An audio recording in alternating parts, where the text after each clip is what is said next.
to ya kamata gaskiya Sheikh Sharif Sani Zambulo radiyallahu ta'ala anhu a fahimce shi yan uwa. Annabi Muhammadu shi ya rike, dan haka bai kamata wannan yana cewa kaza ba, wannan ya ce kaza, wannan ya ce kaza. Annabi Muhammadu ya rike, ahlul baiti ne kuma. To gaskiya duk wani abu ya kamata a ce mu daina jahiltar junanmu, mu tsaya wuri daya.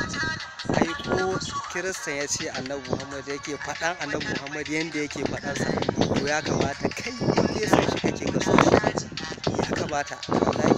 Annabi Muhammadu aka ce ko da yaushe bawan Allah nan yawo yake wurare bai da lokacin kanshi sai Annabi Muhammadu.